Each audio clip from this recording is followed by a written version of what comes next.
Hello and welcome. I hope you're doing very well. I thought that talking about charismatic leadership could be a good idea right now. You may be thinking, well, hold on a second.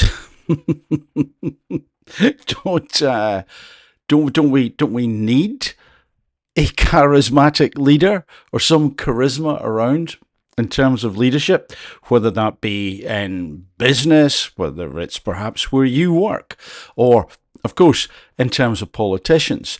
Yes, I would suggest that we do. However, you may glean, if you've been listening to some of the recent videos that I've been producing, that there is also, in my opinion, a bit of a potential danger if we get too seduced by the next bright, shiny thing that we believe is going to help us get out of the, I would say, mess that we find ourselves in. Others may well disagree, and that's absolutely fine, but I know that quite a few people agree with me. That doesn't make it right, but certainly that's the feeling that I and quite a few others have, that we're in a bit of a mess in this country, and there are other parts of the world that are in a bit of a mess, and this is when leadership becomes really important.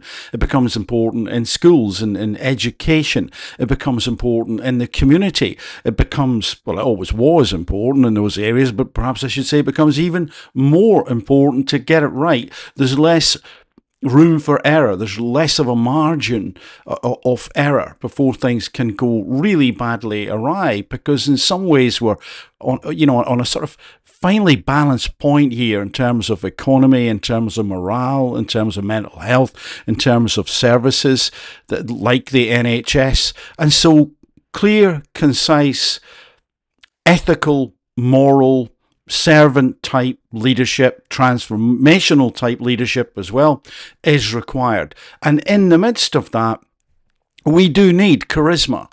Absolutely, that is the case, in my opinion. But there are dangers to that charisma. So let me pull up a bit of a little short slideshow here.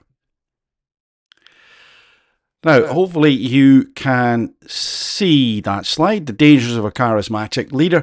And what I wanted to do, I've picked out a couple of articles pretty much at random. I think they're good articles. There's a lot on the web, and there's different ways to look at the charismatic leader, the dangers of charisma. And these are just a couple of snippets. I'll put links to these articles in the description once I finish this little live stream. And so hopefully you can see the slide okay, you can hear me okay, and see me okay. I don't have many slides to show. Like I've said, this is just a snippet. It's the tip of the iceberg. This probably requires more of a visit and maybe some more in-depth analysis of what charisma is. But the reason I'm suggesting that charisma can be dangerous is because right now I think it can be alluring.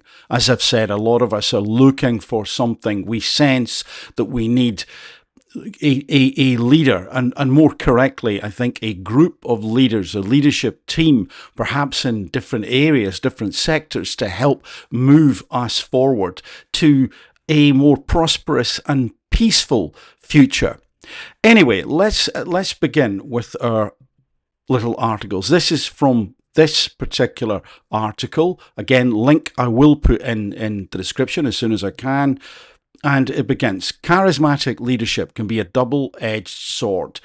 While it captivates audiences and rallies teams towards seemingly impossible goals, you can imagine the situation. You probably can remember seeing or hearing such a leader, even if it's in fiction, but fiction is often based in fact.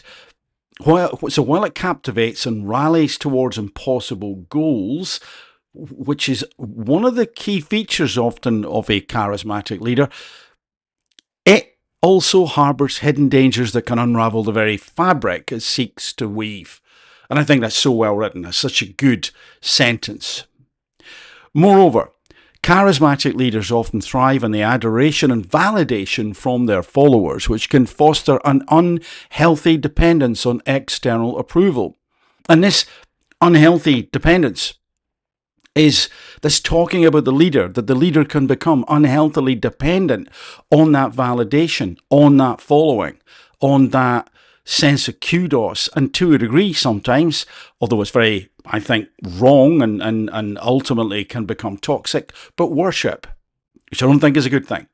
But anyway, this dependency can lead to a distorted self-image and erratic decision-making as leaders strive to maintain their charismatic image at the cost of their personal and professional integrity. And there's different ways that that can happen, and I'm sure you can imagine a few, but one of the ways that that can happen is when the leader, desperate to look cool, desperate to look like the one who can solve anything, desperate to not show any weakness or uncertainty, does things that ultimately are impulsive, that are ego-driven, that are not really to the benefit of the people that the leader is there to serve, and indeed the leader themselves.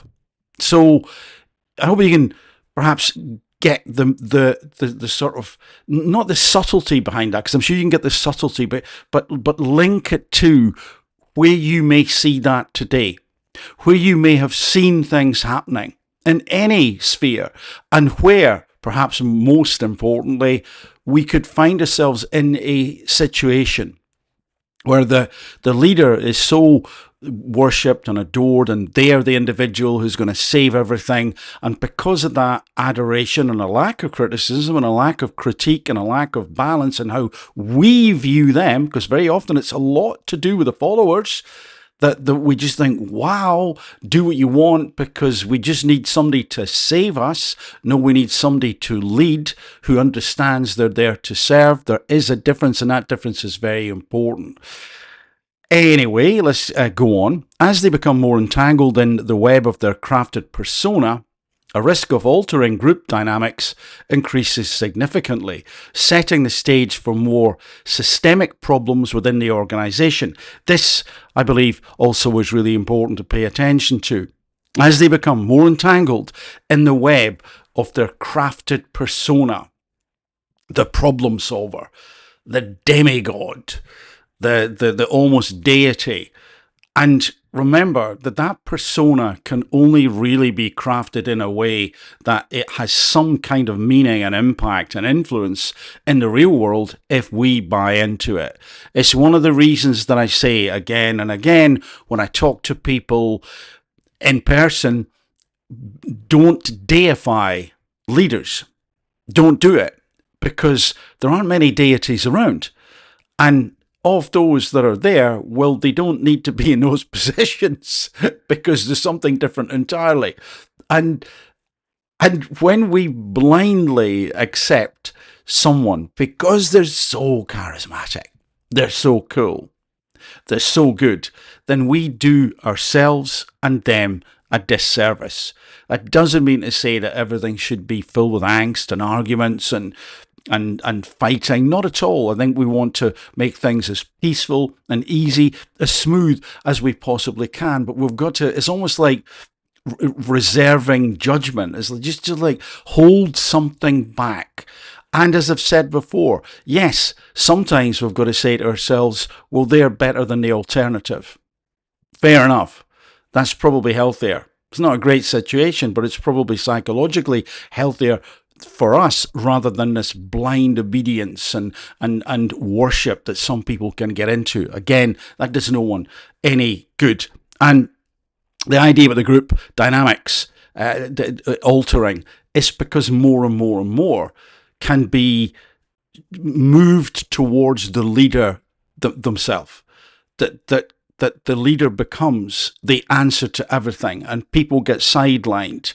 And the leader and their team, but certainly the leader, may believe that they have to be the figurehead. They have to be seen. They're the person. Yes, there are times that is the case, but it's much healthier for all concerned, the leader and the leadership team and us, if the load is spread. It's okay to have 2 or 3 superstars in the team if they're working as a team, but that's another conversation perhaps for another time. Then, from this article, The Dark Side of Charismatic Leadership, the psychological toll on leaders. So this, again, an interesting way to look at it. Charismatic leadership is heavily dependent on the personal charm and persuasive abilities of the leader. This often places an enormous amount of pressure on individuals to consistently perform and maintain their charisma. The expectation to be perpetually inspiring and influential can lead to significant psychological stress. So here, this article is, as you'll gather, essentially saying it really isn't good for the leader ultimately. Yeah, they can be a rampaging narcissist of whatever type, and that sure as heck isn't healthy for the people around them. But I'm not really talking about narcissism here. There can be an overlap, of course, but I'm specifically homing in on the leader who may not be a narcissist. They may develop acquired situational narcissism, that's for sure. That is also a danger. They begin to believe, in their own PR, a legend in their own lunchtime type thing. But this part of this article is also suggesting that the strain and the stress on someone who isn't necessarily an egomaniac to perform, to have all the answers, can be significant. So once more, we're doing them a favour if there's no worship, if there's no deifying, if there's no, well, they'll get us out of everything. We have to have an honest evaluation of that leader. And we really also have to have an honest evaluation of how we behave. Are we just placing too much trust? Are we just saying, hey, let's blindly go along with this because they're better than the other person? No. As I've said before, we need honesty, transparency. We need an admission when things go wrong, an admission that, yeah, I didn't do that right. I screwed that up. Wouldn't that be refreshing? Yes, I'm sure a lot of leaders may quake in their boots and say, oh yeah, but we'd get attacked by the opposition or the competition or whatever it may be, whatever type of leadership it was. But I think people are ready for that. I actually do. And it would be really amazing to see leaders be that honest. Anyway, the burden of always needing to appear strong and confident can prevent leaders from seeking help or expressing vulnerability, which can exacerbate feelings of isolation and stress. The need to continually meet these high expectations not only takes a psychological toll, but also paves the way for dependency issues. And again, that can be a two-way dependency. The author probably means that the leader is dependent on the adulation. Maybe not. I mean, I could be wrong, but certainly I think it's fair to say that we can depend on them. We need them to just pull the rabbit out of the hat every time and save the day, and they've got to be the one to do it, and it's got to be spectacular, and they feel the need to be the person to do that. And this sense of isolation, when I've worked with people over the years who, as they get promoted, get more and more and more isolated, and they need people to talk to, but they find that they can't, which is why it is important to get them people to talk to so that they can take the badge off, they can take off the clothing, the garbs of power and prestige and influence and position, and just kick their heels back and be the person, be the human, and say, I don't know what I'm doing. I'm struggling at this point in time. And that would also lead us into the territory of the critical friend that I've talked about before. People who are critical to our success that we need to be able to be honest to and with. And so when leaders get that isolated, and remember, we can be part of the problem, that we can expect them to be infallible, and that everybody's fallible. So we need to allow them the space to make those mistakes, to allow them to say, I made a mistake, so that they then can say, I made a mistake, which is, as I've suggested, would be enlightening, would be refreshing, would be extremely healthy. And so I come back to this being a sort of two-way street in that sense, that we have got to consider what we want from a leader. We cannot expect to be saved by some omnipotent being, because this is not what those leaders are. Anyway, let's move on. So last slide. Over-reliance on a charismatic figure can cause organizational instability and uncertainty upon the leader's exit.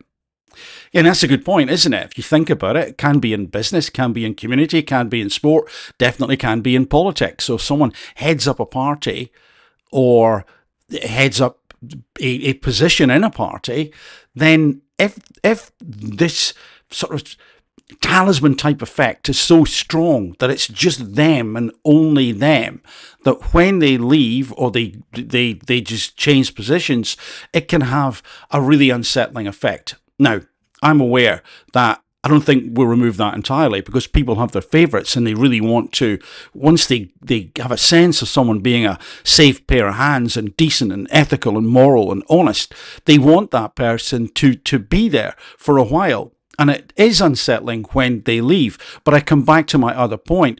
If we haven't built them up too high, it's the team as well. And those other players need to be given the space and room to breathe and grow. And if they're there and we recognise them, and it is more like the Magnificent Seven or whatever, who was your favourite? Don't tell me. No, it's okay, you can tell me. Then it's a team, because we think about these people, and even if there are very apparent leaders or a leader, we still have a vested interest in other people who can have that element of charisma. It's not that we want no charisma. This is about the dangers of it. And so we have to support the leader. We have to perhaps demand from the leader that, no, you're not the only answer. And whilst we might support and perhaps also admire, you're not this all-powerful being.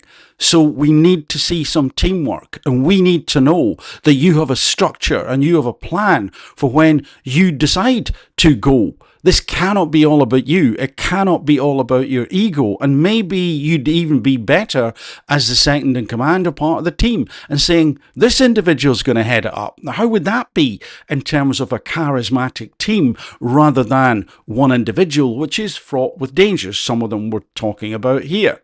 And lastly, in that slide, a messianic complex may develop, isolating the leader from critical feedback and resulting in risky, unchecked decision making. Again, I come back to when leaders get into too rarefied an atmosphere, to the upper echelons of power and prestige and mystery, it would seem at times. Why do they behave like that? What goes on behind those closed doors? Then they're often not challenged, and what they're busy doing is seeking more power and prestige, or indeed to hold on to that power and prestige.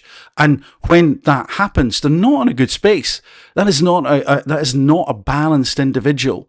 That is not a psychologically balanced person, because they literally are at that point worshipping a false god of power and beginning to believe their own PR, as I've said, and they need to be this legendary figure.